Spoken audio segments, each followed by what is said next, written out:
back to the Film Buds podcast. This is episode number 002, and today we're going to be reviewing Michael Bay's Transformers: The Last Knight, and then we're going to be doing what we call a retro review of Guillermo del Toro's Pacific Rim. And what a retro review is we're going to be doing occasionally when there's an open space for another review, we're going to be just tackling some older film that has a vague connection to the newer release. And so in this case, it's another robot fighting aliens, monsters movie, but it's far superior to the one to Transformers. So, and of course, my name is Henry Faherty, and I'm joined today by our good buddy Braden Stone. Braden, thank you so much for being here. Absolutely, I'm like a bad rash now. You can't get rid of it. I know, right? And sadly, today we are. It is just us two for the time being because our other host, Will Davies, was unable to make it, at least so far. He may come in the middle, but we'll see. Just due to scheduling, but he will be here next week, as well as another guest host who will be coming on over Skype, so you can look forward to that. But anyways, Braden, how you doing today? Pretty good. It's actually a very moderate temperature here in the wonderful state of North Carolina, so I'm not sweating.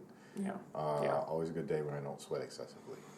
Well, I'm a little stressed out. It's been a kind of a long fucking week, Yeah, I've had a busy past few days, but it's been a good busy, not a bad busy. Yeah. So it's been interviews and productive work and that kind of thing, and not colonoscopies. Sure. So. Yeah, that's always fun. All right. So we have a few things to get to today afterwards. After the reviews, we have a few discussion topics and big surprise here. We have our first listener question, or in other words, just not a question sent in by one of our friends. We actually have a real fan question that I got a few days ago, and so that's awesome. And so we'll be getting to that in a little bit.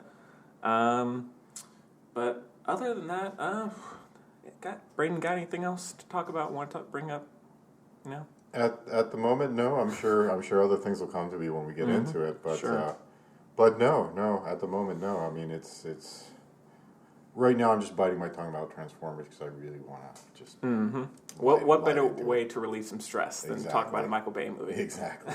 Oh, and just a fun fact: we are recording in the Chelsea Theater, which is the independent theater right next to the coffee shop I work at, and is owned by the father of Braden. And so just if there's any weird sounds, then it's because we're in a movie theater right now. It is empty, but still, just in case you hear anything, we're outside a walkway, so you may get some chatter, but hopefully that won't happen. But all right, well, without much anything else to talk about, let's get into Transformers, and we've got a clip, excuse me, not a tip. Let's take a listen. You want to know, don't you? Why they keep coming here to Earth? Where are the others? The ones you're hiding? I lost all our friends.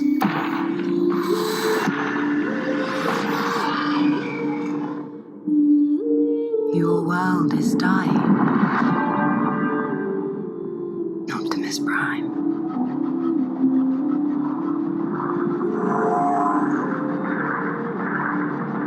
Do you seek redemption? My maker, I do.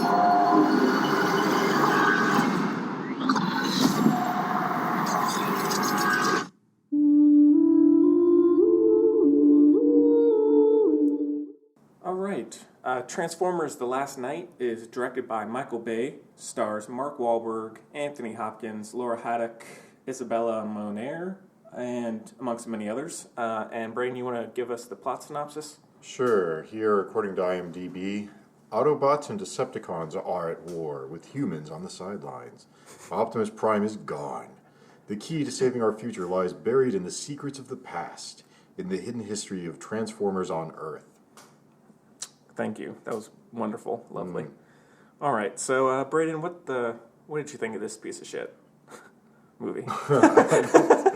I mean, I concur. Piece of shit. I mean, what more can you say about it? I mean, since the first film, which was actually kind of fun, it's just been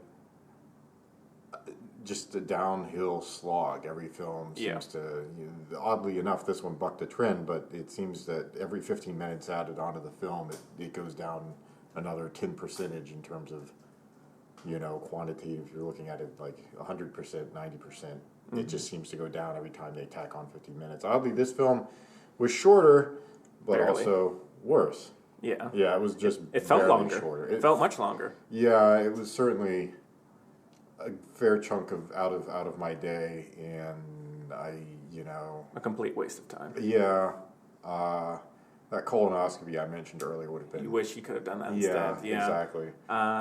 Yeah, so for me, so now there's nothing wrong with liking dumb blockbusters. Like that's, I like a lot of dumb blockbusters. That's Yeah. fine. Mm-hmm. But this film reaches a new level. Yeah. Like it is to the point of being so needlessly dumb and lazy that it's like incomprehensibly terrible. Yeah. It's hard to even process how much he just throws 1,000 ideas at you at once, mixed with terrible dialogue, just bad performances. It looks terrible for one thing. Right. The visuals, sometimes Michael Bay can create an interesting visual style with slow motion and there's plenty of slow motion in this as always, but it's just visually it's terrible. I think. Most of the slow motion involving Laura Haddock, I think, is Yeah. Oh, for one thing, so Laura Haddock, who I don't think I've seen in anything else. No. Is she like a Megan Fox lookalike doppelganger? Well, that was a funny thing I was going to say is it seemed like there's so much crap thrown in. It's like Frankenstein's monster, the movie, because I'm watching this and then you get that horrible Guy Ritchie King Arthur piece of shit. Yeah. That was at the beginning of the summer. So not only do you get robots, but then you get King Arthur, right? And then you get Tomb Raider, because there's a proper British lady who's running around with giant robots now, and so you get and it's like Frankenstein's monster, the film. Yeah. It was like Michael Bay decided he's going to take a lot of outtake footage from other shitty films and splice it all together and make like uber shitty film. Yeah, definitely. And I'll say the first couple of minutes, I was really enjoying myself. Like it was this very dark, intense medieval fight, and I love history, and so I was a sucker for that. But then Stanley Tucci, just god awful. Stanley Tucci comes in playing the wizard Merlin, if I'm not mistaken. Yeah. And if for listeners who don't know, in the fourth movie, which was Age of Extinction, he plays a modern day character, and he was actually semi-entertaining in that, just because I feel like he knew it was bad. And in this, it's the writing is terrible. It's not at all. It's not funny. No. It's like they make him out to be this big drunk who is about to go save everybody, I guess, and then he's just sort of a drunken womanizer. He's an absolute just low-life scum liar, and somehow he happens across ancient Transformers, and then he makes this impassioned plea to them, and somehow they decide this drunken womanizing piece of crap is worthy of Transformer technology, and so they bestow it upon him, and he goes and saves Kara. I mean, it's I don't, it's difficult to put into words because it's so mind-bogglingly bad. Yeah, and dumb. And Michael Bay has the sense of I'll get into his humor in just a second, but he has the mindset of a 12-year-old. He can put a movie together, but he does it in such a way that, and he seems so, when you see him in interviews and with all these movies he's doing, he seems like he cares about it. But then it just doesn't show at all in what the movie he makes. See, that's the thing, is he's impassioned, and it's like giving a 5-year-old several hundreds of millions of dollars worth of budget to make robot movies. Yeah. Because if you ever listen to him speak, I mean, he's thoroughly inarticulate, but even that aside, it's he's got all these grand visions, but the problem is it's too much. Yeah. Pare it down a little bit. And I mean, that was a lot of the issue that I had with the film, is setting aside the mythology thing, the Arthurian mythology thing, which I'll get back to that eventually. Right. But the film starts off, and I actually thought it was interesting when it started off, because here you've got the Cade Yeager, the Mark Wahlberg character, and he's running around trying to provide refuge and assistance to these Autobots who are hiding out from this angry global security force that's tracking them down and destroying them. And he happens across a young Hispanic teenage girl who, one of the first times a female was sort of given character and not treated as sort of an object, sort of sexy time, fun lady. And that's Isabel Moner, I think her name is. And I thought she was decent, actually, her performance, but just the writing is not very good. Well, see, that's the thing is I was hoping to see more of the relationship because, okay, his daughter's off to college and now he's got this other sort of surrogate daughter and she lost her parents. And so I thought, okay, obviously this isn't a human interest film. It's a big robots fighting film. Yeah. But at least they could have some sort of human bonding, friendship kind of thing. And then the relationship between the two of them and the Autobots.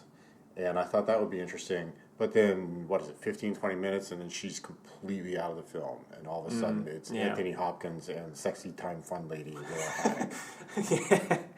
Yeah. And her, as Mark Wahlberg puts it, stripper dress. Yeah. So that's the thing. So Michael Bay, if his humor wasn't so present in his movies, it wouldn't be that bad of an issue for me. But I think he has the worst sense of humor of any Hollywood director out there. Like it feels so sexist, and it's always stems from or starts with characters degrading others. And so the rich people, they're going to make fun of poor people because they have more money. Or Mark Wahlberg in this movie tries to make fun of Laura Haddock's education because she has I guess a doctorate in history, something like that. Oxford, so the way he thinks he can charm her is by just making fun of your education isn't important. I'm an inventor. I'm cool. Yeah, well, see, that's the thing that gets me is the sexual dynamics between the two of them. It's like 5-year-olds on a playground. I hate you. No, I hate you. You're a stupid poo-poo head. Yeah. And then they eat some sushi and they're supposed to fall in love or something. I mean, it's such a puerile way to approach human relationships. And so that's the thing is, I was hoping there would be something a little more complex or sophisticated in terms of the relationship between the young Isabella character and Kate Yeager, and the two of them and their sympathy for the Autobots, and they get along, and she seems sort of like a tough as nails, taught herself all this stuff, and and then nothing happened with it. She drops out of the film for pretty much the entire center of the film. So she's there at the very beginning for about 20-30 minutes, and then she's gone for an hour or more.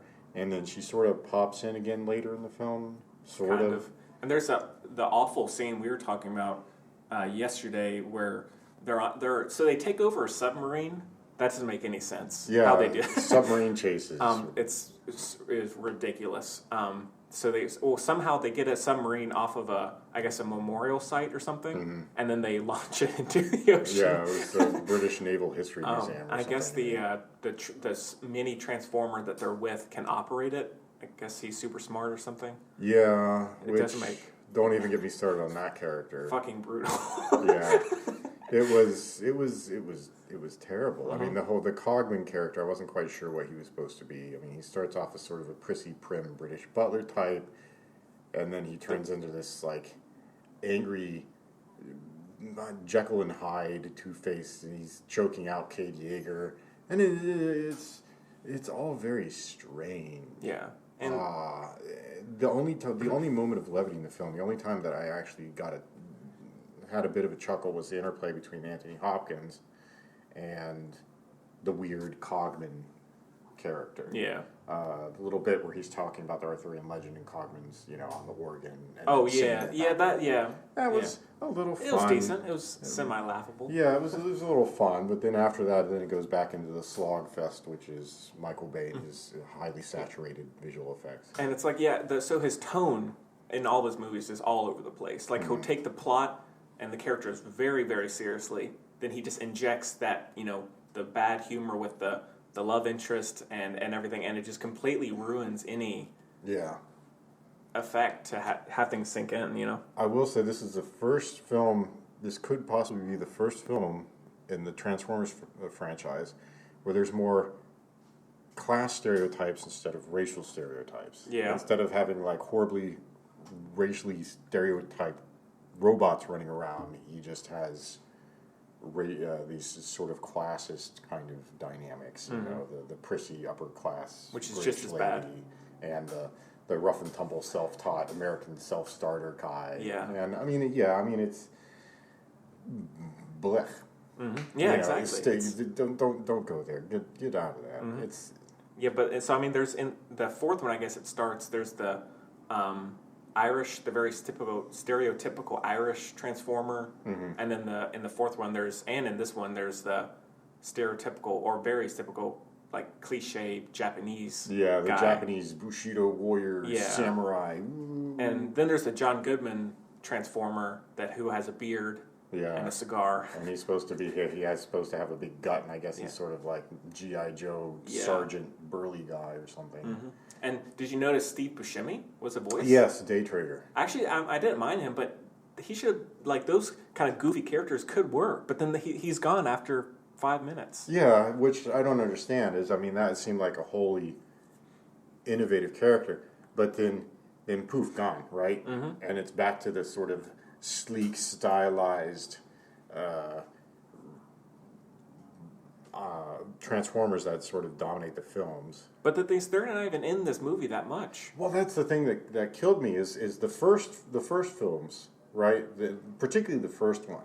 It's actually kind of fun because you see the bond forming between the human character, the Shia LaBeouf character, and the Transformers. And I'd say that's very much like because Spielberg is an executive producer on all these movies, which is baffling. And I'm sure he just does money because he gets a ton of money back. So that's not, I don't judge him for that. But I think since he always has that paternal child relationship in all of his movies, I think that first one in particular feels slightly Spielbergian because, but anyway, go on. Oh no, and that's the thing is it's interesting to see these. Oh shit! Sorry, we got a customer coming up to the window and knocking on the door. We're good though.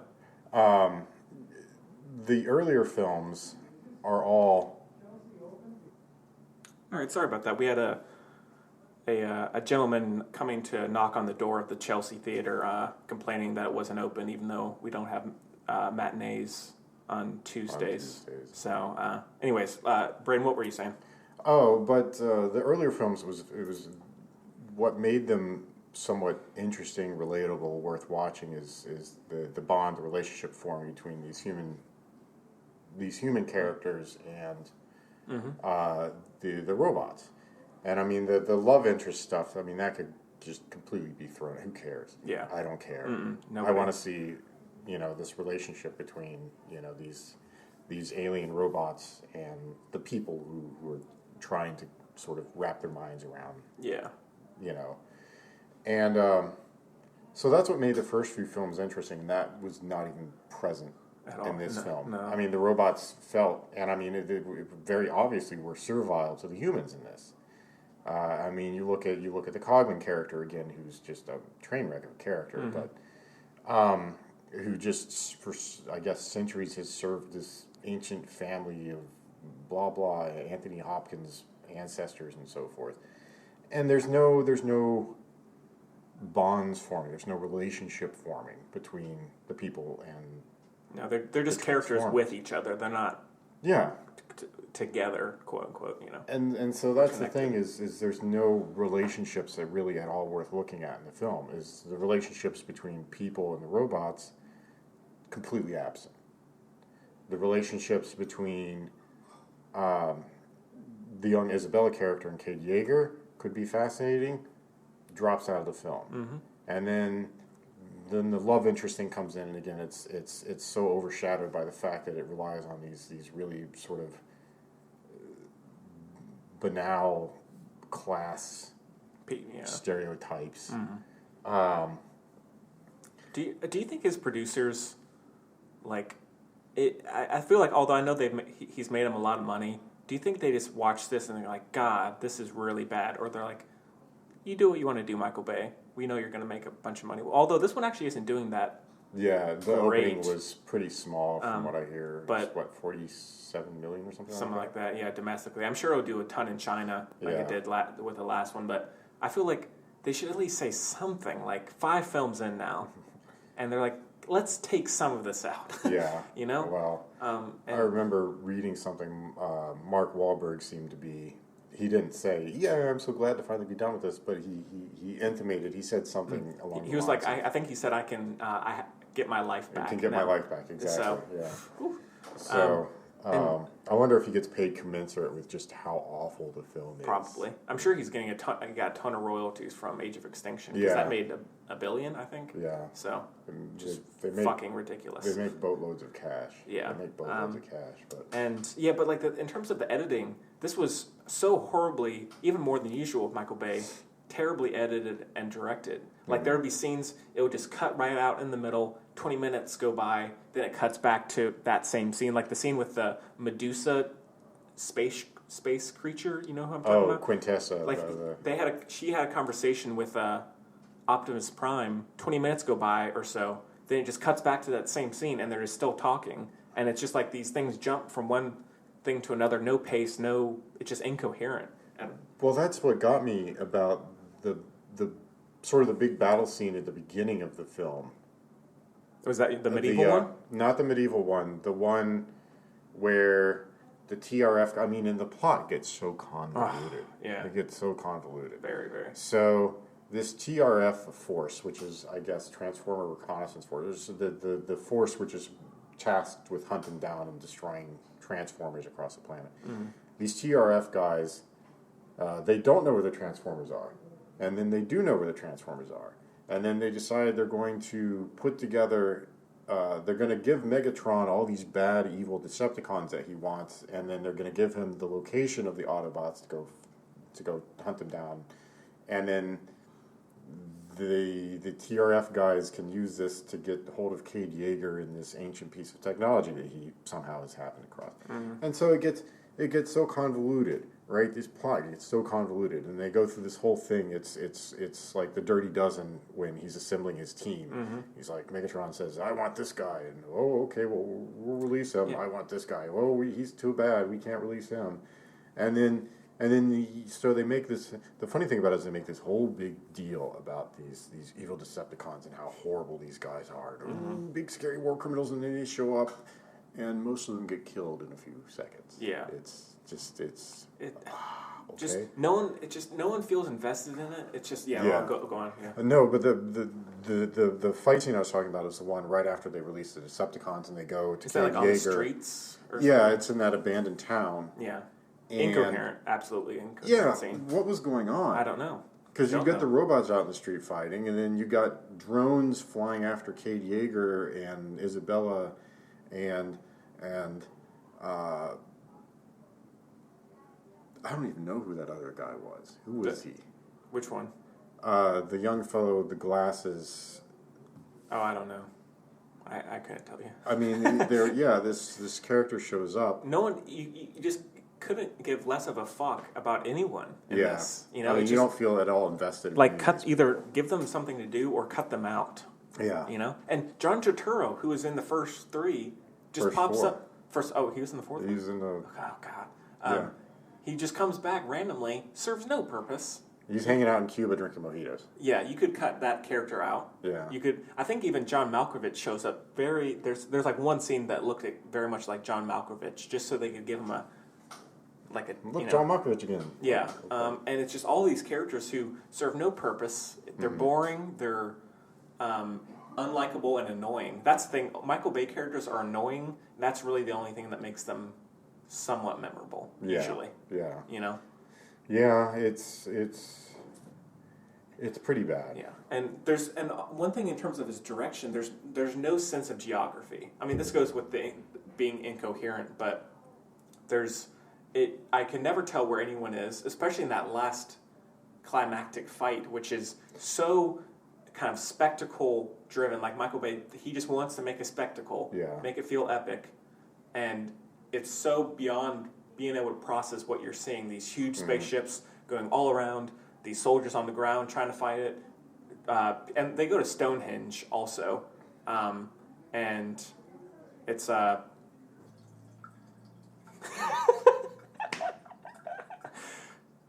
right. Movie theaters. We promise we're not peeing. That's really not the bathroom.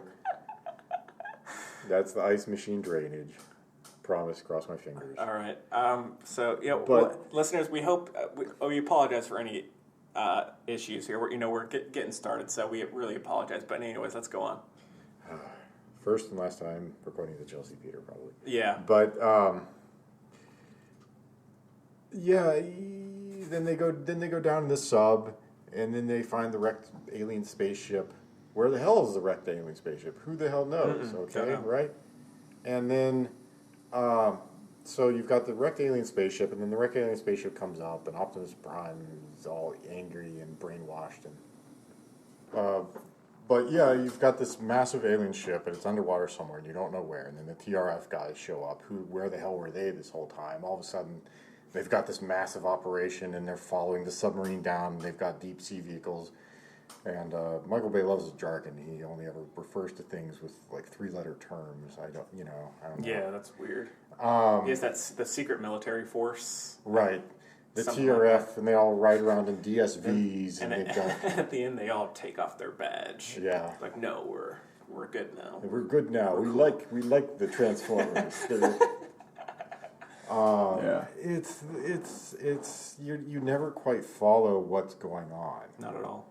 You can never quite follow what's going on, and I mean that fight scene at the beginning of the film. There are just these massive gaps in time and location, and they're somewhere in where was it, South Dakota, the Badlands, and where is that, South Dakota, North Dakota, one of the Sometimes, Dakotas. yes. And then they're driving along, and they're in some rundown city, and then they're having a massive battle in the rundown city, and it's just an absolute, you never know where all these guys came from, what they're doing. The Decepticons are there, the TRF is there, there's a bunch of drones, and Josh Duhamel is standing around looking studly. I mean, that's and Yeah. who's he, what is his character, and why is he in all the Don't know. films anyways? But yeah, so it's.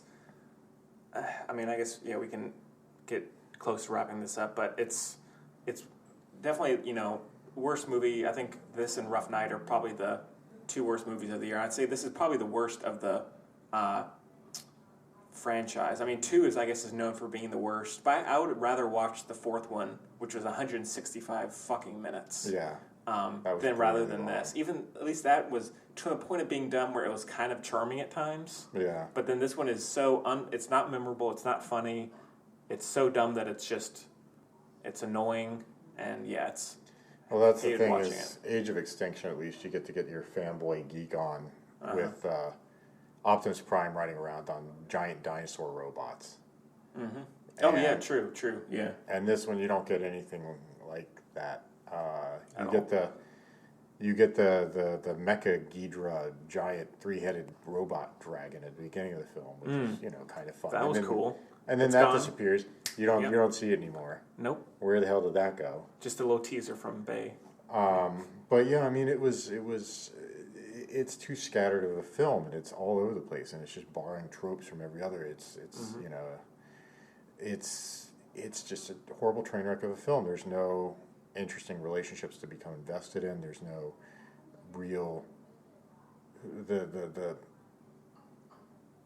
the confrontation, I guess, centers on Quintessa poisoning Optimus Prime, and he comes back to suck all the life force out of Yeah, I didn't Earth follow that at all. to restart Cybertron. What was all of that? I don't know. I mean, I see, couldn't that's care less about it. I couldn't follow it. I didn't know what was going on. So yeah. And then there's that plot, and then there's the TRF hunting down the Transformers plot, and then there's the love interest Cade Yeager and British lady plot, and I mean, too much going on. yeah, Not enough fleshed out to actually pull the viewer into it. It's mostly just a vehicle for lots and lots of special effects. yeah. And there's a couple of very short things, but so they bring up the term BBW in this. because there are these aristocratic, very fancy, classy women, and just because Michael Bay is just such a funny guy, he feels the need to make them like have these weird sex-driven dreams, and tries to get the love interest of Mark Wahlberg to find a guy who has a dungeon, and they bring up the BBW term, which is just gross and unnecessary. Yeah.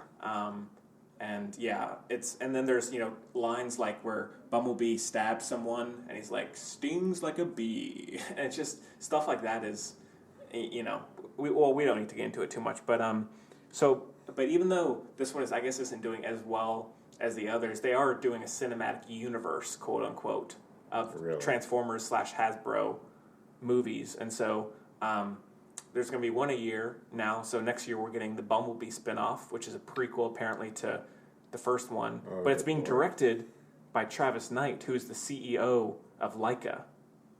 And he also directed Kubo and the Two Strings. Oh, yeah, Laika. Okay, yeah, really. And so I was just like, oh, okay, because I think Bay is a producer on it, like an executive producer, but so he's directing it, and then they have a different writer as well. But they've hired this huge writer's room to craft out all these movies.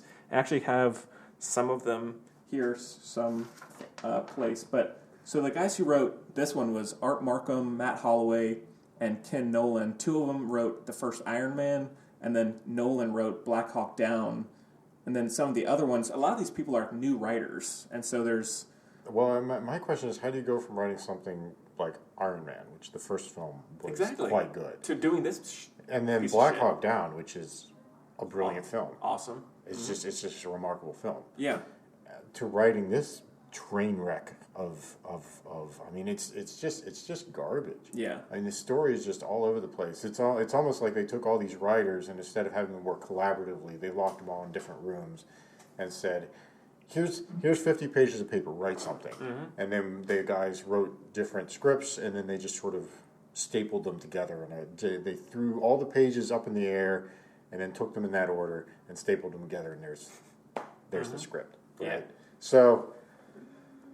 Yeah, I don't know. I mean, and they're doing like the same thing for the Sherlock Holmes sequel. They have like a bunch of writers for that. Then they've hired the writers for the Godzilla, King Kong universe. Oh, yeah. They have a huge writer's room for that, and it's just like, this is the new thing. And even though some of them have no experience, like, hey, I mean, I'm sure as a writer, that's awesome. Like, hey, I haven't done anything, or like I've done an indie script, and now I have 6 projects that I get to be a part of. That'd be fucking awesome. Yeah. But in terms of the quality of the movies, that's not always the best choice. Yeah. And they're doing that for the same thing with the Mummy and the Invisible Man. I think they have a bunch of kind of interconnected writers who are all crafting those. But right. So yeah, I mean, that's another one. Is the Mummy supposed to be kicking off the monster film, the Universal monster film? That's a horrible.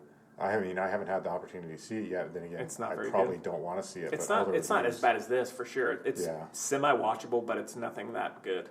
Yeah, but I've heard it's a pretty bad piece of. That's not a good way to start a film franchise. Not at so all. We obviously need to revisit that. Yeah, it's just a absolute disappointment. And Bay says he's done with Transformers, which I hope he is. But yeah, I guess other than a producer capacity for the spin-off films, which. Now again, spin-off films. Why? We don't need it. We really don't. The only thing that might interest me is if this is a whole Hasbro thing, hybridizing Battleship with Transformers, and we get giant transforming battleships. I mean, that would be fun. I mean, come on, massive transforming battleships. Yeah, that would be cool. But all right, well, let's wrap this puppy up. I guess we can, rate this out of 4 stars like we did in the first episode. So, Braden, what are you going to give this thing? I don't know. I wouldn't give it an absolute 0. The special effects are still sort of dazzling every now and again. There are a few bits that made me laugh. I'd probably give it maybe a half a star, 3/4 of a star if I can go that low. If I can go below a full star, I'll just go 1. I mean, I don't. It was bad. There were a few semi-redeeming moments in the film. Again, Cade's relationship with the young Isabella character, I liked her character a lot, and I thought that was going to be interesting. And of course, it fell out of the film, and that ruined a lot of it. And the special effects, in a Michael Bay film are obviously very special. Plus, I get more than my quotient of explosions. So, of course, that's the best part. Michael Bay explosions. But not as much product placement in this, though. Not as much, right? Was there? Just not as much. I guess there wasn't like as much as the fourth one, anyways. So, anyways. What is it? I mean, honestly, I catch those things, but I don't know if I even saw any product. There was a couple, but not much. Oh, huh. Yeah. I should have paid closer attention. Oh yeah, you missed out. But I mean, for the special effects and for moments hints at something deeper than purely noise and explosions and swords and lasers, I'll give it a half, 3/4 of a star. Yeah. Somewhere around there. I'll just go light one. It's very bad, and I mean, it's not the worst movie I've ever seen. I don't know if I'd rather watch this or Rough Night. Probably Rough Night, just because it's an hour shorter. Yeah. But yeah, so all right. Well, hope you enjoyed that one. And we're going to be talking about a much better movie now. Mm-hmm. We're going to be talking about Guillermo del Toro's Pacific Rim from 2013. So we've got a clip. Again, I messed it up. That's number 2. Tips and clips. Yeah, tips and clips. Let's take a listen. I need a pilot. I'm guessing that wasn't your first choice. But I'm a big believer in second chances. Do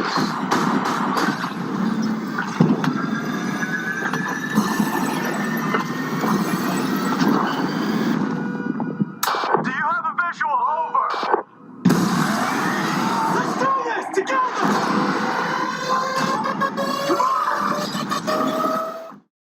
All right. Pacific Rim is directed by Guillermo del Toro, stars Charlie Hunnam, Idris Elba, Charlie Day, Rico Kikuchi, amongst a few others. And Braden, you got that plot synopsis for us? Yeah, here, IMDb, it says, as a war between humankind and monstrous sea creatures wages on, a former pilot and a trainee are paired up to drive a seemingly obsolete special weapon in a desperate effort to save the world from the apocalypse. All right. So the first thing I wanted to bring up, and mostly just because this is a quote-unquote retro review, is that on paper these movies are basically alike, or it's, someone not knowing what either one was and just read a plot synopsis. They're okay. These are the same movie. Giant Pretty much. Yeah. But it's vastly superior. It's directed better. Like Guillermo del Toro's direction is way more interesting, way more fun. Visuals it's very colorful, which compared to Transformers: The Last Night, is great because Transformers is very washed out and dull looking, whereas this is feels very inspired. And all the designs of the Jaegers, like Cade Yeager from Transformers, that's kind of funny. Spelled differently, but... Yeah. It just feels very inspired. The robots are great. The monsters are interesting. And like even in terms of being coherent, there's a scene at the opening where they're fighting some monsters in the ocean at night, and it's raining, and it looks fantastic. You can tell exactly what's going on. Mm-hmm. Geography is great, and just even small touches like that is so much better than how Michael Bay would do it, I think. Yeah. Well, again, so much of the editing with the big fights was disastrous. You never had any concept of place where these guys fighting, what's going on. Which is interesting because, you had the whole big battle in Chicago confrontation, which was, the third film? The third film? Yeah, third, yeah. And then the fourth one, you had also, again, a sense of place because here they are fighting in Hong Kong. The fifth film, Last Night, it's just, you're completely lost. You don't know what's going on. Yeah. Other than all of a sudden they're at Stonehenge and you go, okay, it's Stonehenge. But before that, it could be anywhere, There's water, there's some buildings. And why Stonehenge? They're like, wouldn't it be so cool to have something at Stonehenge? Robots at Stonehenge. Yeah, connected mythology. Ooh. Yeah. But yeah, so I think it's it's because he doesn't write because he doesn't write the movies, but he's self-aware that his movie is cliched. There's like the kind of the gung-ho soldiers, there's very archetypal characters that, there's nothing brilliant, but in terms of how he does it, it's interesting and fun. And then also the performances are pretty decent. Like Idris Elba, who's awesome. Idris Elba, who's amazing. From Luther and, what else? He did Beasts of No Nation. Beasts of No Nation, yeah. But then, I mean, in terms of his other acting credits. Jungle Book. He did the voice of the Jungle Book. Yeah, he was Heimdall in the Thor series. Oh yeah. Yeah. He's still still doing that. So, which I wish there was more of him in that. Mm-hmm. And what I'm really looking forward to seeing him in is Roland Deschain in the upcoming Dark Tower. Oh yeah, that's films. right. Yeah, that's the big one that's coming up. So I was really ecstatic about the casting of him in that film because he's spectacular as a Roland character. And then going against Matthew McConaughey, that's because McConaughey is back, and so he's doing good work. Yeah, he's doing good work, and he's playing Randall Flagg, Captain Trips. I have read actually the full Dark Tower series. It's one of my favorite series by Stephen King. So he plays the Man in Black character, Matthew McConaughey, and I mean the casting, it couldn't be better. Idris Elba, Matthew McConaughey, so good. So really looking forward to that. But I mean, Idris Elba always fantastic, and he was definitely worth watching in Pacific Rim. Yeah. I mean, the acting. Mark Wahlberg, honestly, he's always good. I do enjoy him. I wish he would have better parts. But he's a good actor. I mean, he's very solid all around. But he doesn't do anything that much in the Transformer.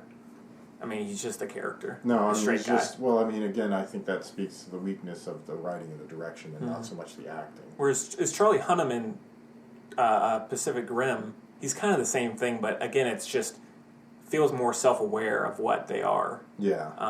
And I think Charlie Hunnam is interesting. Have you noticed in that movie, or I mean Pacific Rim, and I guess in some of his other things as well as King Arthur, he has an odd walk. It's like this almost overly macho type of walk, like he swings his arms really, swaggery type thing. Very defined, and it's just, I don't know, it's interesting. Anyways, but yeah, so it's one thing that Michael Bay can do, but I think he fails mostly, whereas I think Del Toro succeeds with Pacific Rim is scale. And there's the shots where like the Jaegers are walking through the city, and that just looks amazing. It's and again, it's from a grounded perspective where you're people up in a building or people up on the ground, and you can just see like this huge robot just walking through a city street, and barely making it through, and it just looks so good. And it's not overdone. It's just awesome. Yeah, the fight in Hong Kong. I mean, it starts out in the bay. And you see these robots. I mean, this is continental shelf type thing, and they're waist deep. So obviously, you get a sense of scale how massive these robots are. And then they get into the city, and here are these 60-story skyscrapers, and these robots are duking out these monsters and being slammed into these things, and they're just as tall as these. I don't know, I guess 60-story, whatever. But you definitely get a sense of scale. With that versus the Transformer stuff where it's robots always fighting robots, and occasionally you'll see a human scurrying around on them, but I mean it's there's so much you never really get a sense of space or time with the Michael Bay films, whereas you get that more with the Guillermo del Toro films. So it really lends itself better to the massive scale of these robots. It really makes them feel huge and epic, and then the monsters that they're fighting also similarly equally huge, massive, epic. But yeah, I think a few kind of small criticisms is there's the love interest with the I guess her name is Riko Kikuchi. There's not much chemistry between her and Charlie Hunnam, and they spend a decent amount of time on that. But you can't do much about that if there's no chemistry. But well, even so, I mean, it feels there's sort of a love interesty kind of thing there, but at the same time, they don't throw it in your face and they don't treat it as sort of like a playground infatuation kind of thing, the way that Michael Bay seems to treat all of the relationships in his films. Right. You've got these two people who are sort of uncertain of one another, at odds, plus it never fully sort of explodes into a full-on love interesty relationship. You can tell that there's something going on there that between the two characters, maybe not the actors, but the two characters at least, there's some chemistry. But the relationship and how that plays out between the two of them isn't, it's not brilliant. But Yeah, it's not brilliant, but it's a wild. damn sight better than how it's treated in The Last Night. Yeah, I would agree with that. It's just a few small things. The score is pretty good. It's Yeah. by that Ramin Djawadi, who is I think he did the score for Game of Thrones. He's done like a ton of movies, and he has a very interesting sound. And so it's some cool guitars, and like it's just again like kind of gets you into it. Yeah. It's and so I do like that a lot. I think there's a chunk in the latter half where it kind of there's not much action, and so I think it kind of drags. And so if there's a point where I think I was starting to get a little bored, it would be in that maybe latter half. But otherwise, it's very engaging for the most part. Yeah. It goes from action scene to just non-action, but it's still interesting for the most part. And then there's the Charlie Day character, who I'm not a huge fan of Charlie Day. No. He kind of gets on my nerves a little bit. But I think the character is interesting. Kind of again another cliche, kind of fascinated with these monsters. Yeah. And so then he has the cool tattoos and all that stuff, and so that's interesting. Even though I don't think Charlie Day is amazing in it. Yeah, well, you've got sort of the rebel scientist, the new agey, oh, I'm so infatuated with these monsters and I find them so fascinating, versus the Gottlieb character, who I guess is more representative of old school hard scientific principle kind of, and he's got his data and he runs his models and all this kind of stuff, and so it's contrapuntal kind of thing between the two of them, a love-hate relationship and that kind of thing. It's very much a cliche. It's very much a trope. Yeah. But it's not a harmful trope. It's not a stereotype the way that all of the Michael Bay characters sort of become stereotypes. Yeah. And not aware that they're stereotypes. They're just stereotypes. Yeah. They are what they are. They're not trying to portray some kind of thing.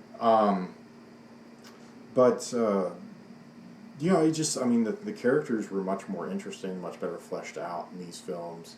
Whereas in the Michael Bay, even if they are comic book tropes, even if they are sort of cliches, they're handled in a way. And I mean, the film again is sort of self-aware of what it is. It's just a robot film based on a comic book, which is fine. And the Michael Bay, the Transformer films, he keeps trying to elevate them into sort of this modern mythology. Yeah. And I mean, none of these films has he done that more so than in this last one, where he obviously is bluntly tying it into, in a very awkward fashion, the Arthurian legend. Yeah. It's not tied in at all well. It's just kind of put there, Yeah, it's like a bad splice. It's just sort of slam and like smash them together. And I just feel like he's just thinks, oh, that would be so cool to Yeah. do that. Let's do it. And the producer's like, oh, sure, Michael. whatever you want, Michael. Sure, buddy. Here's some money. Yeah, Make it happen. here's a glass of milk and some cookies. And Some cookies. yeah, and so yeah, it's and I guess we should say that it's this Pacific Rim. It wasn't that. It was kind of somewhat of a box office flop. I mean, it made a couple $100 million, but the budget was obviously quite high. I think it was pretty well received critically. It was definitely better received critically than some of these other films. And again, I think because that self-awareness of what it is. It's a robot film. It's got some characters. There is some character development, but it doesn't try to overshadow the sort of robot fighty aspect of it. And it doesn't try to transcend its robot fighty nature to become some sort of modern mythologizing, which is what Michael Bay is trying to do. But fails. And it's just Badly. it just turns I mean come on. Come on, It's a film property based on toys. These are toys Yeah. I played with as a kid. They'll never be anything more than toys. Yeah. And so don't turn it into modern mythology. It's fun. It's supposed to be fun. And then he turns it into these giant, massive, plotting, dark robots fighting for their lives against, no, I mean, just go and have some fun, and they duke it out. And I mean, the first film was like that. Yeah. And then it kept, the longer he's taken it serious, the more he's gone into this sort of modern Transformer mythology thing, and it's just don't do that. Yeah. It's preposterous. And this, it's just like a few kind of visual shots. There's because after the fight at the beginning in the ocean, so one of the robots is injured and something goes wrong, and there's this shot in the snow where you see this guy and his dog or his son or someone, and this massive robot just kind of comes through the fog and then smashes down on the ground in the snow, and it looks awesome. And then there are a few other destruction scenes, like where one of the monsters slams on a bridge. I think it's maybe near the beginning as well. And just shots like that. I think was that the flashback to the fight in Sydney. It must have been, yeah. And it kind of reminds me of Godzilla a little bit, the Gareth Edwards one, where you do really get that sense of scale because it is so grounded in human perspective, I guess. Right. And so they are doing a sequel to this coming out next year called, I guess it's Pacific Rim Uprising. Yeah. And it has John Boyega from Star Wars: The Force Awakens, but it's being directed by the Daredevil showrunner, Stephen DeKnight, I think, and it's only being produced by Del Toro. So I don't know how different that's going to be. Do you know who's writing it? I think it's had a couple of rewrites, actually. Has it? Okay. Because Del Toro actually had a co-writing credit for that first one. Yeah. And if he's only involved in a producer capacity, it could still end up good. But then again, part of that self-awareness of what it is, giant robot fighting film, comes from Del Toro and his working so closely with fantasy and science fiction, those kinds of things, and the way that he's able to weave that into his films without it,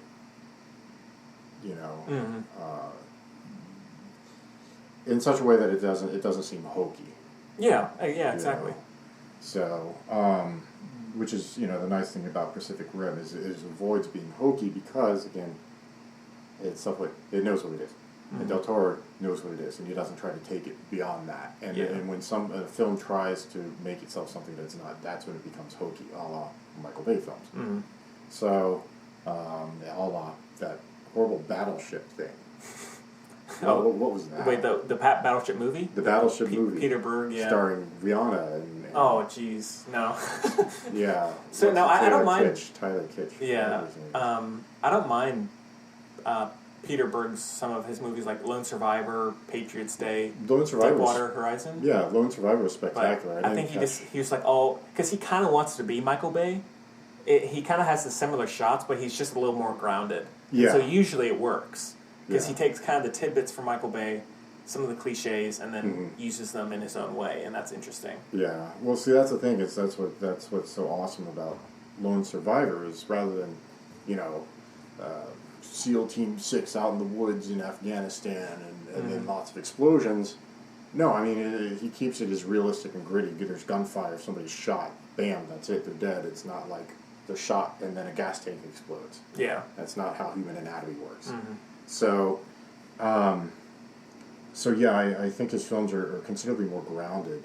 Yeah, and the sound in his movies are always very good. Well, like the gunshots in Lone Survivor, when there's explosions and gunfights in Patriots Day, and then in Deepwater Horizon, all the sounds of the oil rig exploding and all the gears and pipes and everything, that all sounds fantastic. More than I think other directors would do. He makes a point of making it good.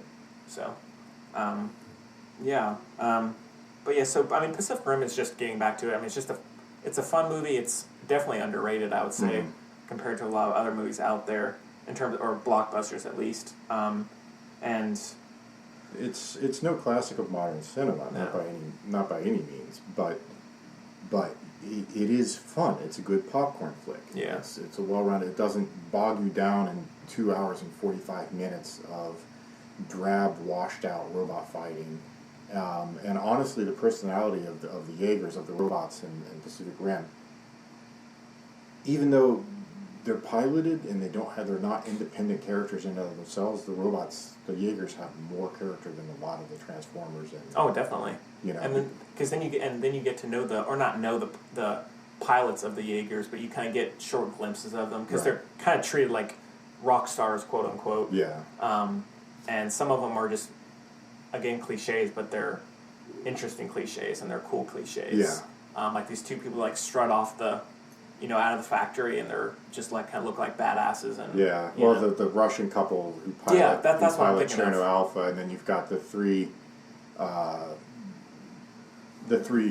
triplets who pilot the Chinese. Yeah, mech, definitely, yeah, And it's then an- you've got the Australian guys, the father and the son. The father who's he's been around the block, he's seen it all, he's very well grounded, and the son who he's trying to sort of keep under wraps, who's like a cocky little bastard and great pilot, yeah, but he's all the more arrogant for it. Yeah. And so it's they have sort of distinct personalities, which and it doesn't throw them in your face and then take them away. It sort of says, here's some pilots, here's some distinct personalities, but we're not going to try to build them into the human backstory for all Yeah. this. Here they are, they're fascinating, and we're going to leave it at that. And again, sort of as a counterpoint to the Michael Bay films, where he throws in characters and says, you should become deeply invested in this character. Here's this Isabella character, isn't she awesome? I'm going to take her out until the last 10 minutes. Yeah. And it's also, because in comparing the tones, so I mean, Pacific Rim it's kind of dark at times, but you kind of feel like, okay, the world is ending, Yeah. characters kind of need to be serious, but the film itself doesn't feel that serious, but what the characters are doing feels, Yeah, they're treating it realistically, right. whereas Michael Bay is all over the place, and you couldn't care less. Yeah. Yeah. But other than that, yeah, but I am looking forward to the sequel. And I don't know, Brady, do you have anything else about it? No, I mean it was a fun film. When I first saw it, I went in and watched it, and I wasn't overly impressed, because if you've seen one Japanese manga anime robot fighting thing, you've essentially seen Pacific Rim. Yeah. However, in retrospect, as I've watched it a couple of other times since the theatrical release, it's grown on me, because it is fun. It Yeah. doesn't take itself too seriously. You do become somewhat invested in the main characters, but their backstory doesn't bog you down. It doesn't turn into this ludicrous human interest thing. It doesn't smack you in the face with this relationship dynamic, this sexual tension between the Charlie Hunnam and the Rinko Kikuchi characters. And it's more lighthearted. Yeah, Which is definitely. what you want from a film like that, is you want something lighthearted that you can actually enjoy. And that's, You can actually have fun with. yeah, you know? you can actually have fun with. And that's weird to say nowadays, but it's true. Yeah. Every blockbuster, even something like Power Rangers, which I just got the 4K of, I'm actually kind of excited for that. Just Batman v Superman, all most of the comic book movies, all of them. All right, we need to make this adult-oriented, serious. We need to bring up, very provocative, complex themes. Right. You need to take it seriously, and it's not always that fun usually. Occasionally, every once in a while, it's fine. But with this, it's just, go have some fun. And Yeah. it's not overly long. I think it's like 2 hours Yeah. ish. Maybe a little long, but Give or take a little bit. I mean, it's not a 2.5 hour, 2 hour, Slog. 45-minute slog fest. yeah. Like Age of Extinction. I mean, they called it Age of Extinction because most of the audience Everybody was extinct died. by the end of the Yeah. film. So There's actually in the theater for the last night, there was a couple, or not a couple, of these two teenage, maybe 20-year-old girls sitting in a few rows in front of me. Near the end, I could tell one girl's eyes were kind of dropping up and down. so they actually stayed past the Mark Wahlberg bearing his abs bit. Yeah. They weren't there strictly Yeah, they for stayed. that. Yeah, it seemed like everyone stayed, but it didn't seem like anyone was enjoying themselves. Yeah, well, Unsurprisingly. So. yeah, that's a Michael Bay film for you. Go for the special effects. Stay out of lack of anything else better to do. Yeah. Yeah. All right. Well, I think we can go ahead and wrap that one up. What are you going to give that at 4 stars, Brady? Out of 4 stars, I'd give it 2, 2.5, 2. Yeah, a solid 2, 2.5. All right. I'll go hard 3, maybe light 3.5. I don't know. Maybe Really? a 4 out of 5 on Letterboxd. Oh, for listeners who don't know, if you are like a cinephile at all, get a Letterboxd account. Braden, you should get one. Yeah. It's free, very easy to use. and you can follow people, what they're watching, what you're watching, do all these fun things. If you're a film person of any kind, definitely get a Letterboxd account. Anyways, that would be something I look into. Then. yeah, and I'm on there, so you can follow what we're watching and everything, and so just so you know. But okay, so hope you enjoyed the reviews, and again, sorry for any technical difficulties. We've had a very odd string of loud sounds, fire trucks, all of that. It's very strange. And so anyways, so let's move on to some discussion pieces. And so some of them are just recent news pieces that I thought would be interesting to bring up. But so David Fincher, who's my favorite director and who directed Social Network, Gone Girl, Girl with the Dragon Tattoo, Fight Club. The fourth Alien film. Third. Third. I'm sorry. Yeah. Alien, the fourth was Jean-Paul Jeunet. Alien Cubed. Alien as a Cubed. word. Okay.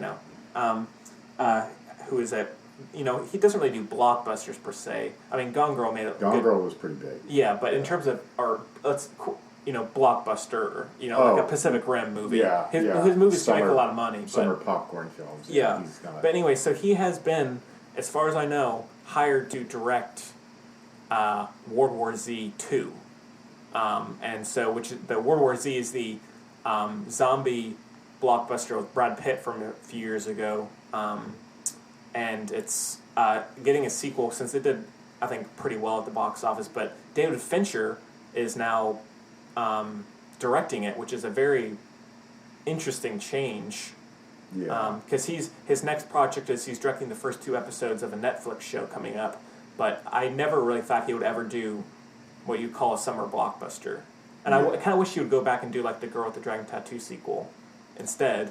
But well, yeah, I would like to see that as well. Largely for his direction, because I really love the English language version that he did. yeah, same. And also the chemistry between Daniel Craig and Rooney Mara was spectacular. Yeah.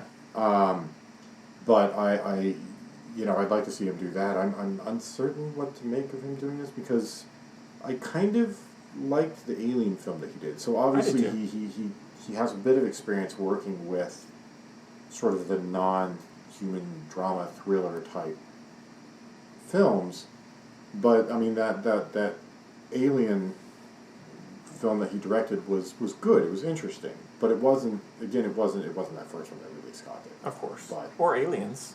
or Aliens, which Is the Pacific Rim of the Alien trilogy. yeah, James Cameron. It was a fun action flick. Yeah. Very, very different genre from the first film, but succeeded, I guess, on its own merits as an action flick. Mm-hmm. But I love Fincher. I really enjoyed Social Network. I really enjoyed Dragon Tattoo. I even liked Gone Girl, which I don't think was his strongest effort. It was his biggest commercial success. I would think so, yeah. But compared to Social Network and Dragon Tattoo, I still think it's below. Yeah. Mm-hmm. But he obviously has the directing chops, and he did a fairly decent job with Alien Cubed, as you call it. Mm-hmm. But I don't zombie flick. First of all, no more zombie flicks. Mm-hmm. Why? I don't know. All the zombie flicks? I mean, The Walking Dead kind of both saved and ruined Yeah. zombie movies. Because then, like, when Walking Dead came out, everybody wanted to do zombies because we can Right. make money off it. And so we're getting some good ones, some bad ones. But now The Walking Dead has been going on so long. Right. And it's just been done to death. You just like, Now they've get it out of here. They've got a spin-off too, don't they? Fear the Walking Dead, right? Yeah. Yeah. Mm-hmm. And so now it's just sort of zombies. And you don't really care. And the first film was interesting and fascinating, and why do they need to do a second? But then again, that's Hollywood. Mm-hmm. Oh, this is profitable. Let's do another one. Yeah. So if they know that a property is going to make money, I guess they stick with it because they know they can make money. And that's kind of the bottom line of the film industry. So. Yeah, and I mean, I'm sure Fincher, because he dropped out of Steve Jobs, the Steve Jobs movie that was going to be with Christian Bale because they wouldn't pay him $10 million, and I guess also creative differences, Right. that's been a recent thing, creative differences, Right. like with the Han Solo movie and all that. And so my guess is he's getting a huge fucking paycheck for this thing. Yeah. I mean, I'm sure the budget is going to be massive, but I'm sure he's not. He's probably going to be getting, because I don't think he would get onto this unless he had control, Right. in one way or the other. And so that's what I'm hoping that's a good thing. I mean, because his direction, I guess, if you haven't seen many of his movies, it's very cynical stories and characters, and it's very his direction is very defined, and it's Well, like Kubrickian in a way. Yeah. Well, what I like so much about his films is they're all sort of about dysfunctional people and their dysfunctional relationships and how manipulative and strange and sinister and cynical people can be. I mean, that's largely what Social Network was about Mark Zuckerberg, pinching this idea from these other guys, and then, it may not have been his idea originally, but then he blew it up, Expanded, and then all the sort of corporate backstabbing and double dealing and all that kind of stuff that happened at the inception of Facebook. Yeah. And, Gone Girl, obviously, the Rosamund That's Pike character. manipulating Yeah. people, and then I mean, Girl with the Dragon Tattoo to an extent, like with the serial killer, Right. and manipulating all these innocent young women, Right, and all exactly. that, and also Elizabeth Slander being She was manipulated manipulated by her social worker, the creepo. and just society in general. Yeah. So yeah, I mean, that's a very interesting. And one thing I love about Fincher is his attention to detail. Right. He loves details, and like in Zodiac is the perfect. Oh yeah, we have Zodiac. you brought that Another up. brilliant film. Yeah. Jake Gyllenhaal, so good. Man. Yeah. Yeah. Whereas like that movie is all about information Right. and like how that passes, and that could be an absolute mess Mm-hmm. in the hands of someone not as talented as him. Right. But it's fantastic. Yeah, it really is. It You, really you don't you don't need to absorb every detail, but you get this is information passing from one place to another, blah blah blah blah blah, and it's Yeah. so fascinating. Well, that's what he does so well. Is he portrays the humans, those personalities, so well in the film, and it doesn't become bogged down. It doesn't become mired in sort of the I'm gonna solve a puzzle. It's not like, hey, let's make the Da Vinci Code with Jake Gyllenhaal. It's Yeah, exactly. It's more driven by the characters in the film. That's what he does so well. Is these sort of character studies. These it takes these really strange people and really explores them to their fullest. And what something else is obsession. He has which Zodiac is like that's people being obsessed with things. Like Right. Jake Gyllenhaal is absolutely obsessed with finding the killer. Right. Elizabeth Slander Is obsessed with uncovering the truth, and the and- same with the Daniel Craig character. Yeah. Yeah. And so I'm interested how that's going to play out in a zombie movie. I'm hoping that he has. Well, see, that's why I'm a little skeptical. Is so much of what makes the Fincher films so good is the interplay between these very different, very strong, and often dysfunctional personalities. Whereas World War Z, the first one was good, but it's Brad Pitt versus the horde of zombies. There's no sort of interpersonal kind of. Yeah, it's not really that memorable. It's just, I mean, it's a decent. It's a decent zombie flick for what it is, and it's got some cool special effects and stuff. Hordes of zombies. What was it? Scaling the Wailing Wall or something like that. In Jerusalem. Jerusalem. And there were some really interesting special effects, but it was a decent zombie movie, but it wasn't really anything to write home about. I guess it did enough money that they're doing another one, but it wasn't. Yeah, I think it made about just over 500 million. Yeah, I mean, it didn't. It's not going to change the course of Western cinema. No. I'll put it that way. Yeah. And so I'm not sure. I think it's like 2018. I think when that's supposed to be coming out, but Yeah. I'm curious for sure. The zombie flick that I still think is definitive. I mean, other than the Romero stuff, particularly what was it, Night of the Living Dead. Yeah. The ones that I think were really spectacular is the one, what was it, 28 weeks later? There's 28 Days Later and 28 Weeks Later. The first one, 28 Days Later. That was And I spectacular. actually really like 28 Weeks Later. It feels more. I mean, 28 Days Later is more complex, but I think 28 Weeks Later has plenty of great horror moments. It's just constantly unsettling and very good action. Yeah. Sure, it's shallow, but it's Yeah. it's still very effective. But I think 28 Days Later is better. And I really like 28 Days Later because it's very similar in a sense to Alien. yeah, Because it's humans, and they're set against this entity, this thing. You know, in one film it's the alien, in another film it's the growing zombie plague. But it's they're not quite sure what's happening, and they're in a. It's the stillness. It's the stillness. It's all those scenes in Alien of the stillness, hunting down the alien in the big holds of the ship, and then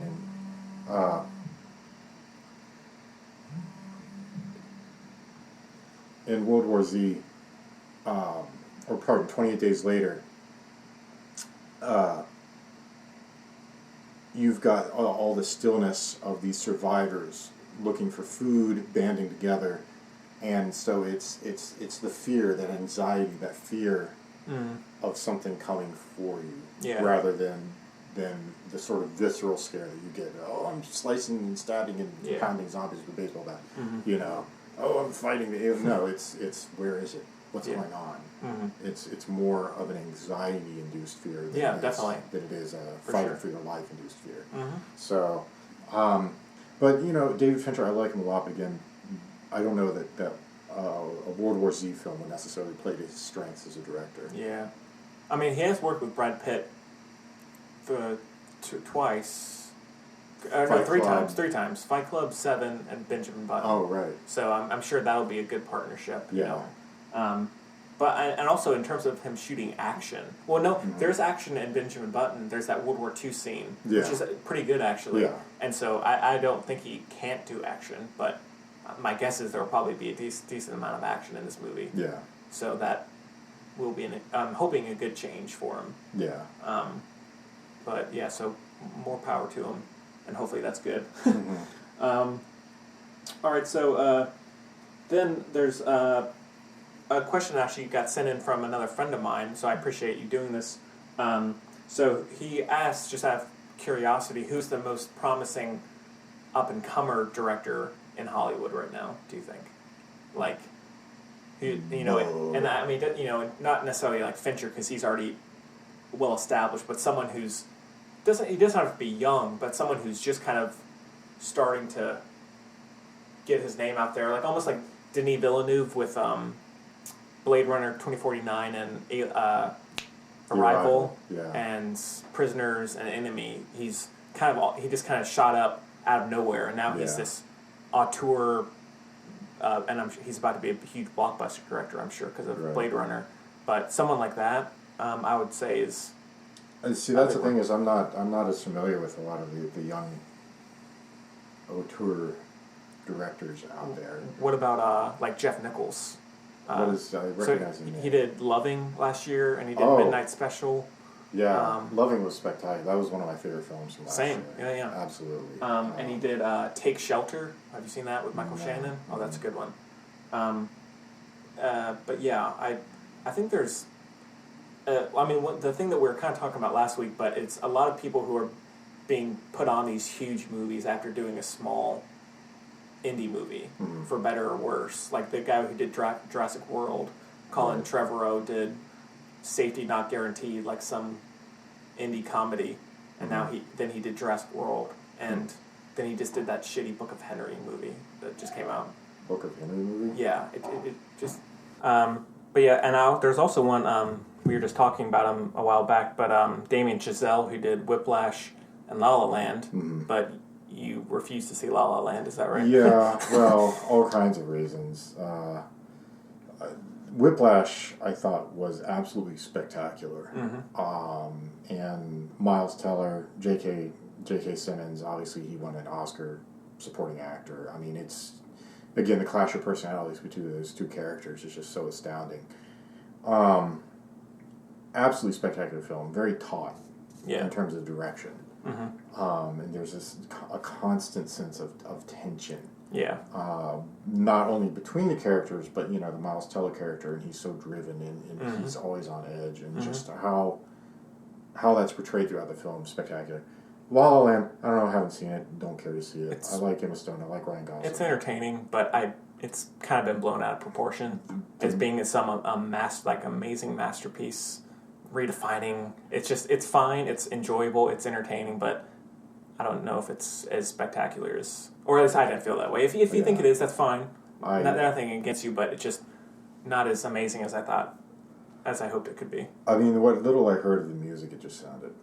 It's a little forgettable for me. And I'm not a huge musical fan, aside from a few. Like I like Sweeney Todd and some others, but the music in it I was not that crazy about. Besides the main theme, like the City of Stars theme, which you kind of hear in the trailers, and I like that. But anyways, but yeah. So I think he's doing a Neil Armstrong biopic with Ryan Gosling. Giselle is, and so that sounds good. I mean, it sounds interesting. Just a Neil Armstrong biopic could be great. It could be interesting, just as long as it doesn't go for the sort of over the top patriotism, like Definitely stuff. And I mean, this sort of a rehashing of what was that old Clint Eastwood thing? Oh, Space Cowboys. Yeah. Just Yeah. don't be Space Cowboys. Yeah.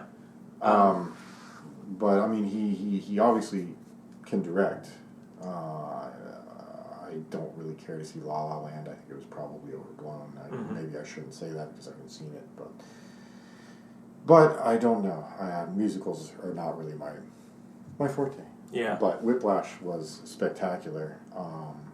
So who else you got there? So we got another one is Alex Garland, who did Ex Machina, the sci-fi Another indie brilliant film. Oscar Isaac. Awesome. Alicia Vikander is amazing. She's awesome. I fucking love her. Gleason. Domhnall Gleeson. Yeah, Brendan Gleeson. Who is hit and miss for me, but I think really? he like in Force Awakens, I thought he was pretty bad. Really? Yeah, he just felt like he was in a different movie. Really? Yeah. Huh. But I mean, usually I like him, like in the Revenant.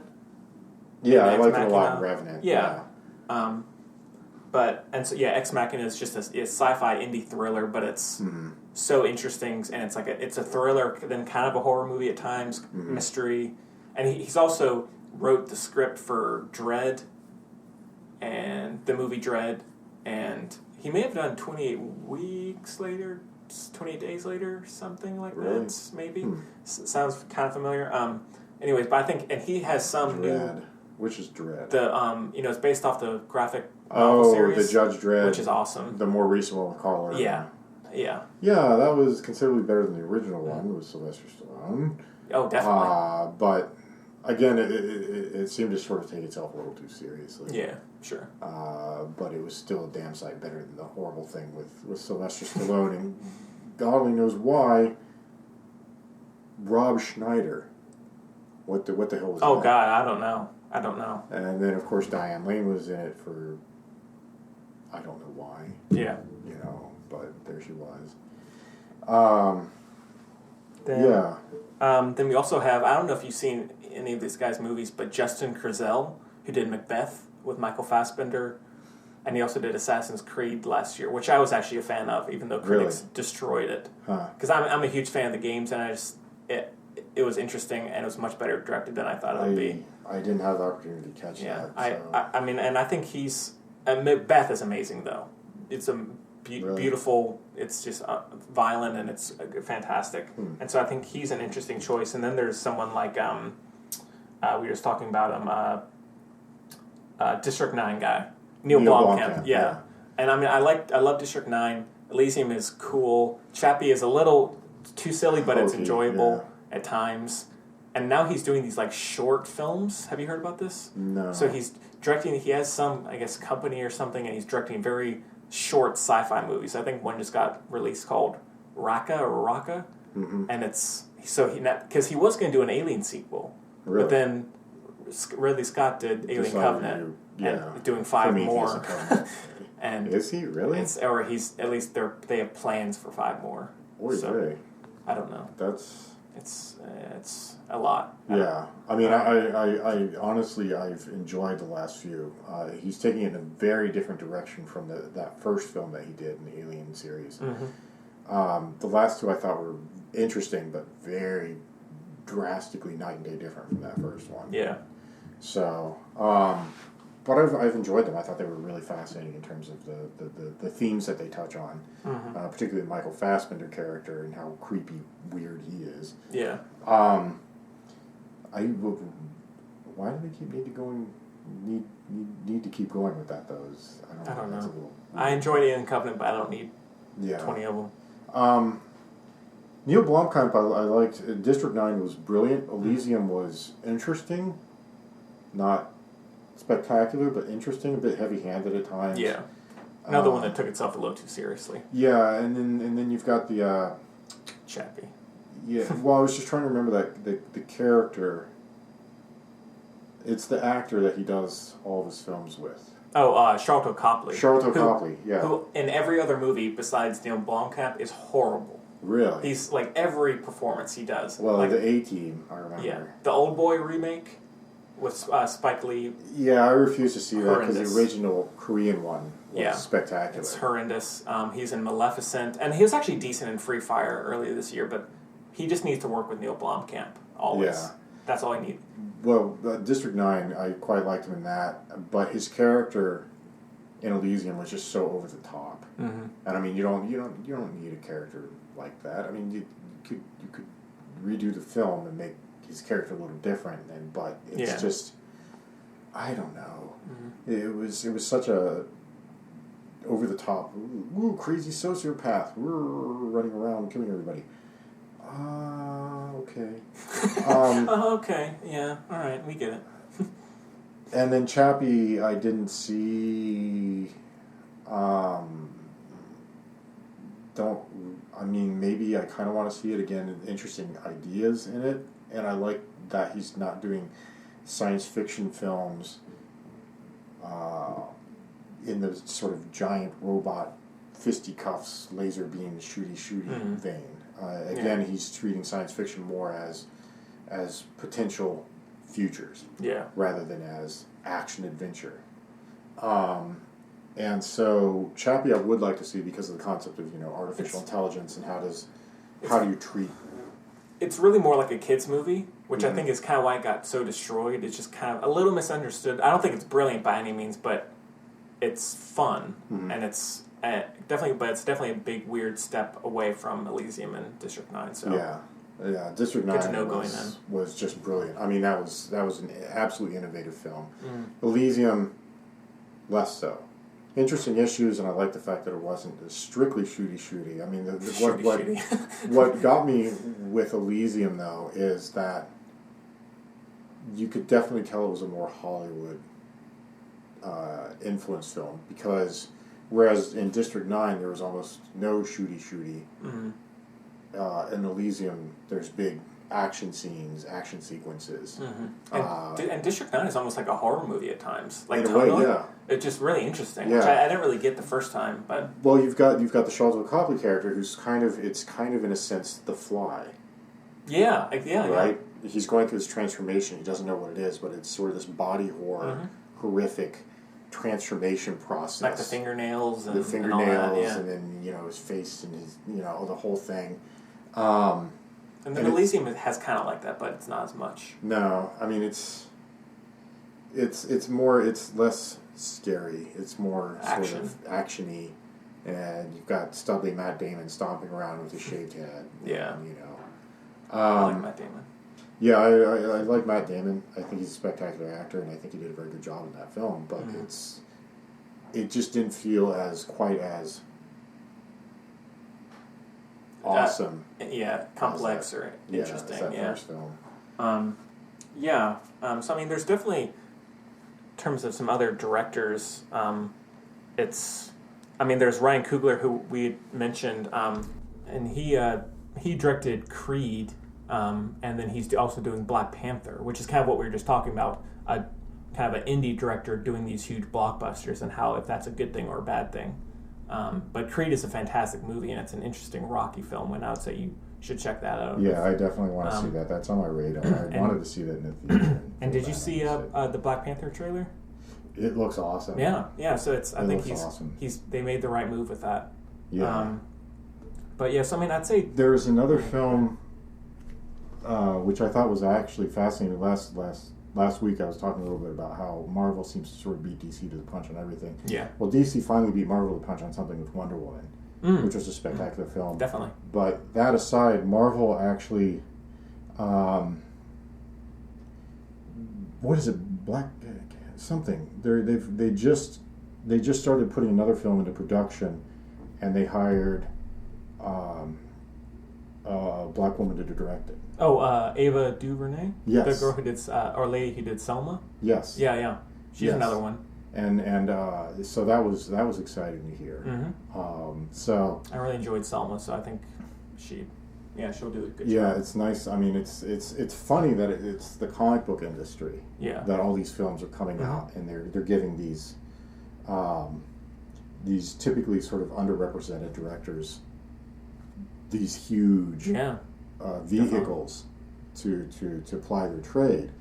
But it's absolutely fascinating, and I think it's a little funny in a way that these directors are finally coming to public notice in front of Yeah. comic book movies. Because then, if you, 15 years ago or 10 years ago, maybe, people would have been like, fuck that. I'm not directing, some lame, nerdy blockbuster. But now it's just like, no, please let me have... Well, that's the thing, is they've know. done such a spectacular job making these films, and it's not just sort of these massive action sequence set piece things. There's Yeah. a lot of story that goes on behind it, and it almost seems as though the story is the driving thing in this, and the big fight sequences are there to embellish the story rather than the story just being there to flesh out action sequences.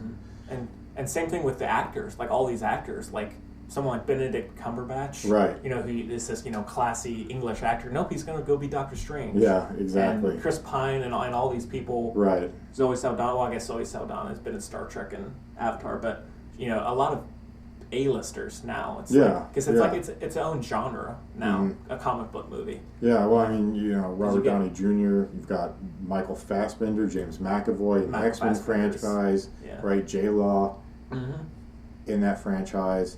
And I mean, these are big name people doing these films now, and so it's no longer just sort of throwaway, watch it and forget it type film. These are films that you actually want to stick with, which is why they've been able to do the whole Marvel Cinematic Universe, and it's succeeded. Yeah, and also it's like you sign up for one and you're in 6. Yeah, You exactly. like so Tom job Holland, security. like Tom Holland, who's the new Spider-Man, gets to be Civil War, Spider-Man: Homecoming. He's going to be in the Infinity War. Right. 3 sequels. It's just like, oh, I have a career for the next 10 years. Yeah. Well, Well, so it's that's what I've heard is Chris Evans, Mm-hmm. the Captain America character. His contract runs out after, I believe, the 4th Avengers film. I think he said he's done after that. But there's been a little scuttlebutt, a little hubbub that he might stick around for some of the films, and there's word of mouth that he might play the mentor character for Tom Holland's Spider-Man. Huh. And so it wouldn't be like a full-on contract where he's the main character, continuing role in the Captain America and Avenger films, but he would sort of show up here and there in some of the other franchises that they have now, namely the Spider-Man franchise. So yeah, it's just hearsay. I don't know whether that means that's true or not, but I mean, yeah, if you sign on for one film, you're sort of you're a made man at that point. Yeah, So, definitely.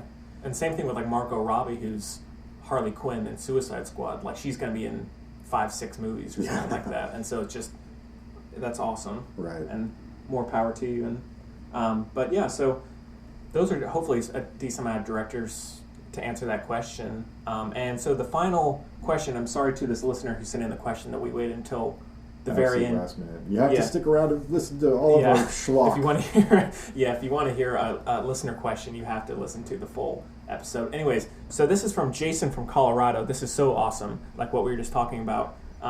Send in, and if you need to reach us, you have questions, comments, criticisms, hate mail, whatever you want to send us, you can reach us at thefilmbudspodcast@gmail.com. We'd love to hear from you, and we can read your message on the show like we're about to do with this fellow.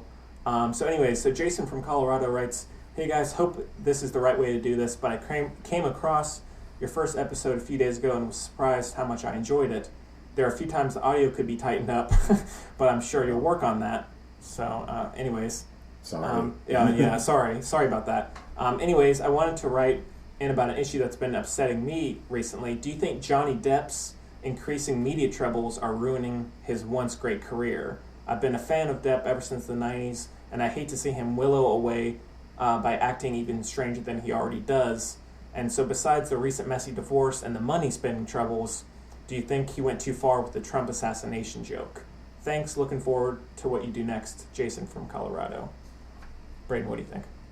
Because I'm a huge fan of Johnny Depp. I love the guy. I'll defend him to death. I've never been a huge Johnny Depp fan. I think he's done some interesting work.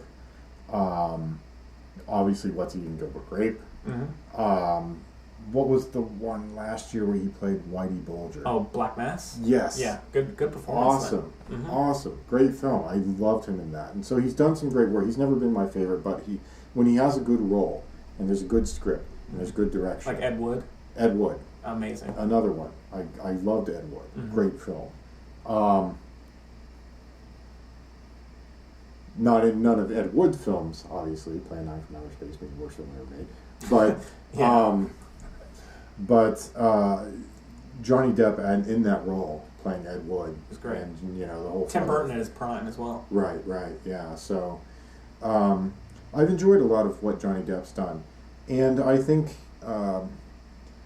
actors, I think it's important. It's crucial for them to have opinions and to express those opinions. Mm. I think that's an important thing because they can get out a message. They've got the platform to get out messages about issues which otherwise might not be on people's radars. And I think there are a lot of big name actors who have used that platform rather well. Mm-hmm. Angelina Jolie, George Clooney, Yeah. right? I'm sure there are others as well who've championed causes. But that being said, I think it's utterly tasteless to make assassination jokes like that. That's improper. You don't do that. Trump is a fucking turd muncher, but it gets to a point. It's particularly just it being an actor, like someone like Stephen Colbert or Seth Meyers could make that joke maybe and get away with it. I think it's just tasteless. Anybody making that joke, it's tasteless. I think if you disagree with somebody in that position, you have every right to state your opinions, but I think it's crass, and I think it demeans your not only you, but whatever argument you're making, whatever cause you're trying to convey. I think it demeans that when you make just crass jokes like that, and so I think it's terrible. I think he should not have done that. Do I hope it ruins his career? No, but I think he does need to make a damn sight bit of contrition for that, because it's a thoroughly tasteless joke. Yeah, and he has apologized apparently for it, but so because now he had the pretty messy divorce with Amber Heard, who's the actress from Pineapple Express and a few other things. She's gonna be in Justice League. So that divorce went horribly.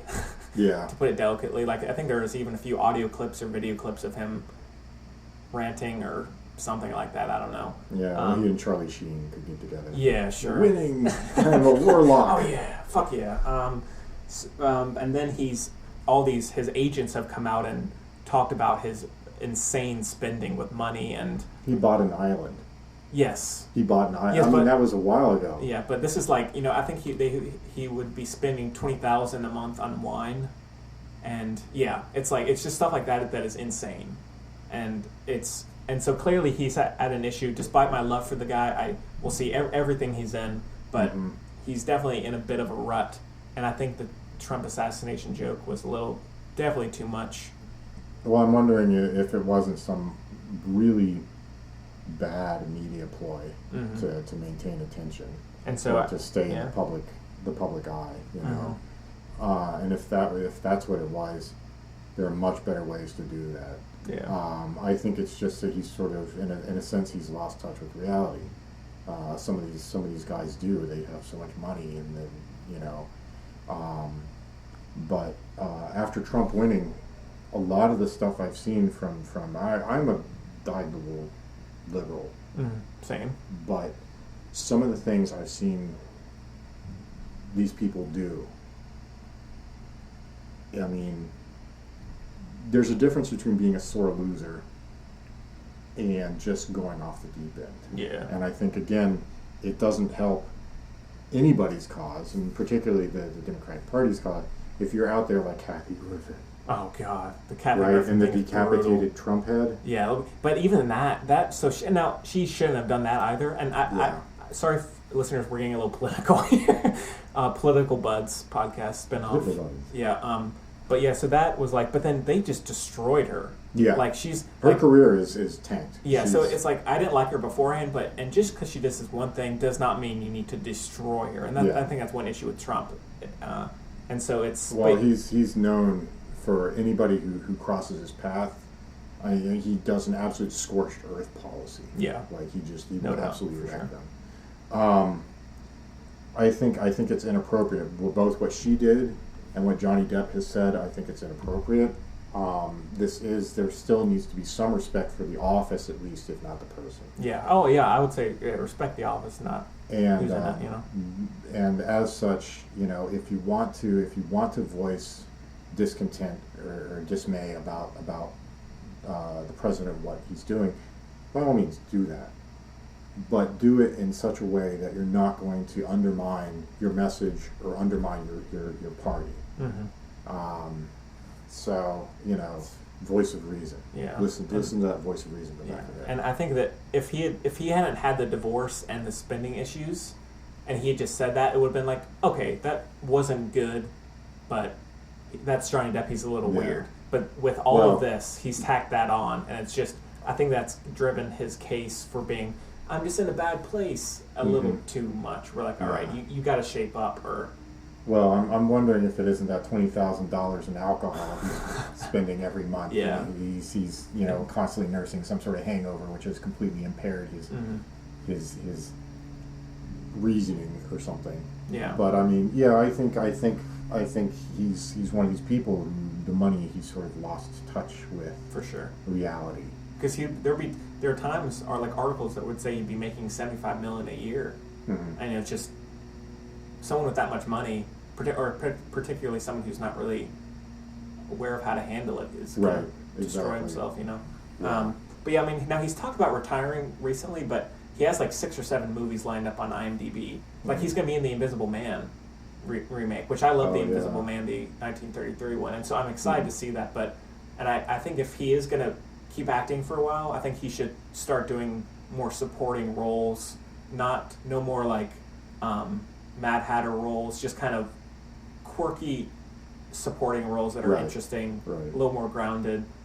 And if he wants to embrace his wackiness even more than just do that, but don't take a step down from the media, Yeah. public eye. Get out of unless you've got something important to say and a reasonable, mature way to say it. Yeah, Don't be an ass. because he's already kind of lost his box office draw or appeal. Yeah. Like Alice Well, I through the mean- Looking Glass, Lone Ranger, Dark Shadows. Just a Uh, line of. I know some of those I like the Lone Ranger. What was but- that horrible piece of schlock he did last year? What was it with Gwyneth Paltrow? Oh, Mordecai? Mordecai. Oh, that was. What the hell was It was, that? I don't know, and it flopped hard. And Yeah. So yeah, it's Right. He has a long line. So I of, mean, Black Mass. that one did okay. It did okay, but I mean, it was such a fascinating film to watch. At least it was a critical success. Yeah. So and I see so many of these stars who've gone from schlocky films to doing really excellent work. Matthew McConaughey being, I think, perhaps the biggest success Yeah. story. But Johnny Depp seems to be going in the absolute opposite direction. He started off doing some really spectacular films, and every now and again he'll put out something good. But I mean, the bulk of what he's doing now is just schlock. yeah. I mean, all those Pirates of the Caribbean. I like the first 3, but the latter 2 are not good. And he I feels see, very I- uninvested. I haven't even seen the most recent one, which awful. was supposed to, all Awful. critics have said it's awful. The first one, ooh, it's fun to watch. And then the second one, okay. Here he is Yeah. again with his dreadlocks and his eyeliner. And then the third one, you go, oh my God. I like the messiness of the third one a lot. It's not perfect. I know it's not amazing, but I do like the. Yeah. At least it has Gore Verbinski's direction, which is good. Yeah. But yeah, so I think he should definitely needs to make a change for sure. He needs one way or the other. He needs a life coach or something to put him back in touch with reality. Just say no more $20,000 a month in wine. Yeah. Unless you want to take seriously collecting. Mm-hmm. You know, you Well, can't. They did release a huge list of all the things he had bought, Mm-hmm. and he owned. It was insane. Like so many movie collectibles and all these things. That's just that's where a lot of the money is going. Just buying things, which I would probably be doing the exact same thing, but Well, is that because he's sort of a broker? Or he just wants to spend money on just cool shit. probably that. Yeah, Considering which- Johnny Depp, his personality, I bet that's probably it. You know, I mean, that's. If I had that kind of money, I might buy a nice car, a nice computer, a nice house. Yeah. And go out to a nice dinner every now and again. But, I mean, having just tons and tons of shit just to have tons and tons of shit makes no sense to me. Yeah, I'll buy a bunch of Blu-rays, a nice TV, some nice food. That's it. Yeah. You know, but yeah, I mean, I really because I love him, like I've said, and so I hope he maybe takes a year off or something and kind of gets his head back in the game. But yeah, so definitely the Trump assassination joke. Don't like Trump, but Yeah. shouldn't say that anyways. No. Have respect for the office, if not the person. Yeah, no matter who you are, that's still not.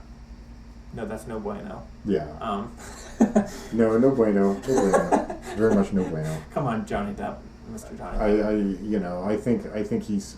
I wonder if it's that he spent so much time in all these sort of wacky roles, right? Playing the disjointed pirate captain, playing the disjointed Indian mystic, Native American mystic. Lone Ranger? Yeah, Yeah. Lone Ranger, right? He plays Tonto.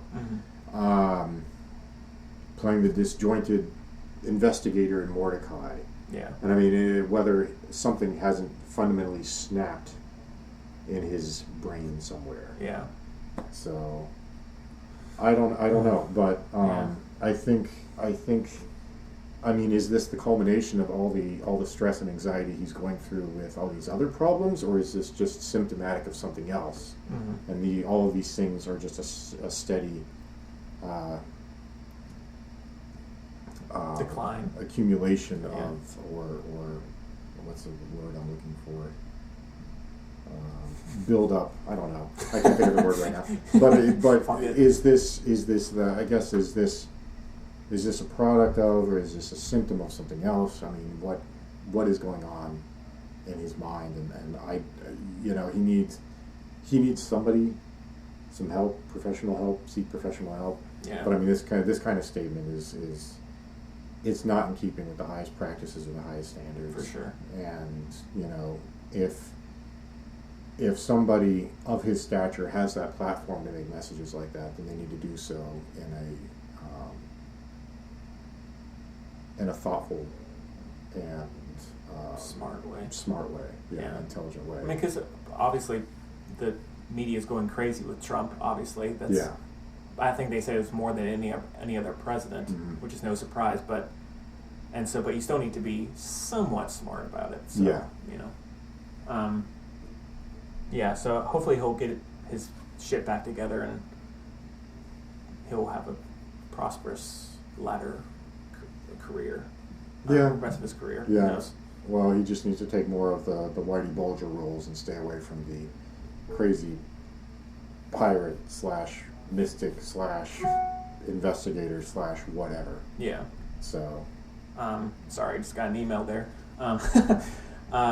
Yeah, and so that's why I'm hopeful for The Invisible Man. I think that could be interesting. Even though The Mummy wasn't very good, I think he could be an interesting part to that. well, we'll see. We'll see. Yeah, exactly. We'll see So, with all these I mean, movies. the first one didn't set the bar very high. Not at all. But then again, if that's what the rest of them are going to be like, What's the point? what's the point? What's the fucking point? Yeah. Well, all right. I think that's about all we got for today.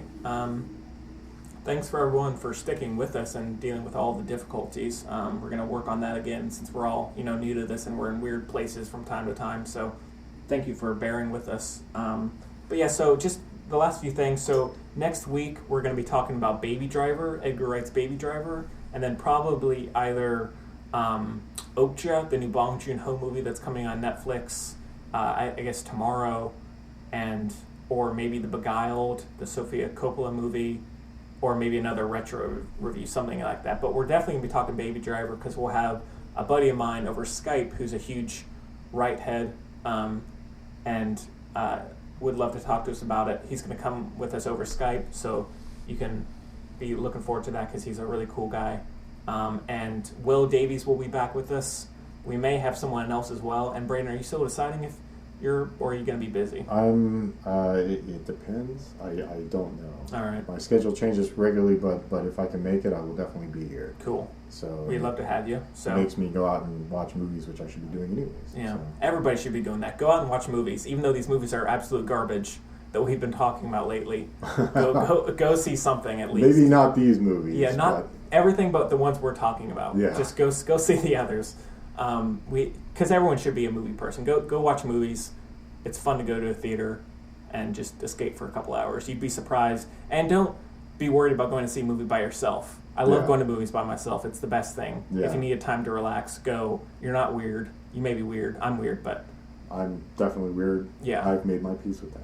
yeah. So go out and see movies by yourself. Have fun with it, and enjoy the summer. And it's fucking hot, so do that. Yep. Escape. But okay. Well, thanks for joining us. And I guess we will see you all next week. We'll see you later.